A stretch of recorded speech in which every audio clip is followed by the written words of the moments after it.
ko talaga sa una, ano nga ba ito? Gusto mong malaman kung anong sinasabi ko? Yan, tapusin mo ang ating video. And syempre, kung ikaw ay bago pa lamang po sa ating channel, please do me a favor, please do subscribe and click our tiny notification bell so that you'll be updated every time we have a new upload videos. Disclaimer din po, ang video po natin ay para lamang po sa may bukasang kaisipan at may malawak na pang-unawa. Kung wala po tayo nito, maaari na lamang po mag-skip at mamili ng mga videos na nararapat po para sa inyo.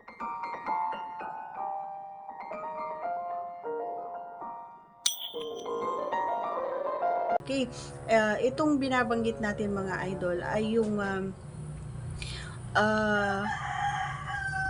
nasa likod siya. Kapag nasa likod kasi siya, medyo nagdadalawang isip ako kung gugustuhin ko ba or papayagan ko ba, 'di ba? So pero kaya sabi ko ayaw ko sa una.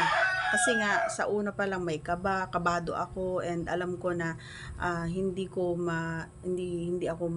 ma-enjoy kasi nga alam ko sa sarili ko na malaki, so mahirapan ako, and alam ko naman na kapag naandun siya ay talagang sagad kumbaga yung ginagawa niya, so hindi ko talaga ma-enjoy. Pero may mga pagkakataon din na talagang ginagawa din niya yung best niya at ginagawa niya yung, alam mo yon, yung mga bagay na hindi naman yung mahirap na gawin para lang mapasaya ako or para ma-appreciate ko yung posisyon na ginawa niya, ay talaga naman na yung hindi madali na gawin ay inaabot ng kanyang makakaya. So at pinapakinggan naman niya sa yung mga sinasabi ko habang naandun siya sa likod, ay pinapakinggan naman niya.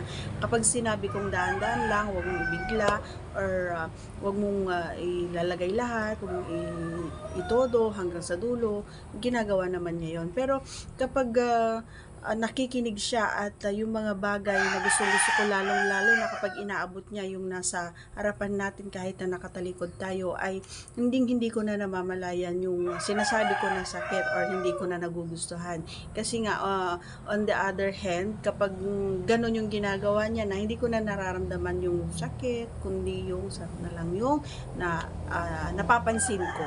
Yan, kasi nga dapat kayo mga idol, kapag gumagawa kayo ng ganun, yung mga alam yung hindi masyadong happy ang iyong kapareha, so pakinggan nyo kung ano yung mga sinasabi or yung mga ibinubulong niya, para naman ay maging ano din tayo, no, aware din tayo kung saan banda or ano yung magiging way para mapasaya din natin sila. Hindi yung kayo lang, basta lang kayong bira kumbaga doon sa likuran niya. Kahit na napapansin nyo or kahit na naririnig yun, na minsan kasi mapapasigaw na lang yung kapareha nyo, akala nyo nagugustuhan niya, akala nyo nasasarapan, yung pala hindi, nasasaktan na pala.